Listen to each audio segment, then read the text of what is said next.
UW360 is proudly supported by Pacific Office Automation, Copy, Print, Workflow, and IT. Problem solved.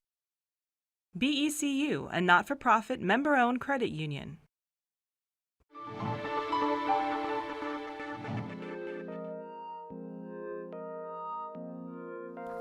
Do you guys want to do one all together? We'll have one person volunteer to be the nurse. Without his nursing scrubs on, Eric Seitz looks out of place next to his fellow students during this instruction at the University of Washington School of Nursing.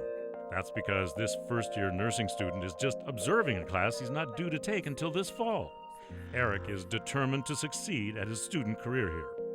Kind of the holy grail and one of the schools that people most want to get into is the University of Washington for the reputation that it has as being one of the best nursing schools in the country.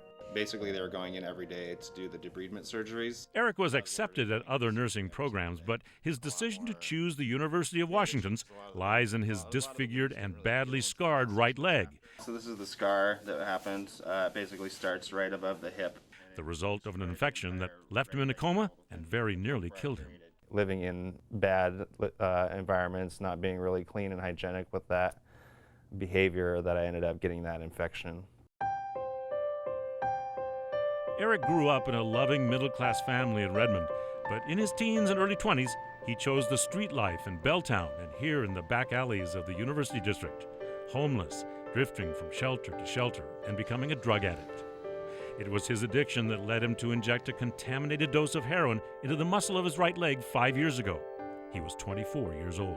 I didn't expect to live past the age of 25, so I was completely accepting with that. I didn't really care either way or another, you know.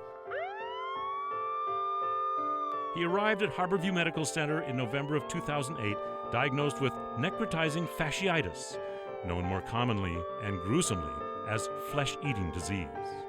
Well, necrotizing fasciitis or necrotizing soft tissue infection is what Grandpa called gangrene. Dr. Hugh Foy is a U of W medicine surgeon at Harborview and a specialist in this very deadly disease. The disease is so dangerous, it will take people's lives sometimes within 24 to 48 hours. And some have described it as talk and die. Somebody will come in talking and they'll suddenly become fulminantly, severely ill and be dead within hours. And I've seen that myself. Eric arrived talking, but soon lost consciousness as the flesh-eating bacteria raged through his body.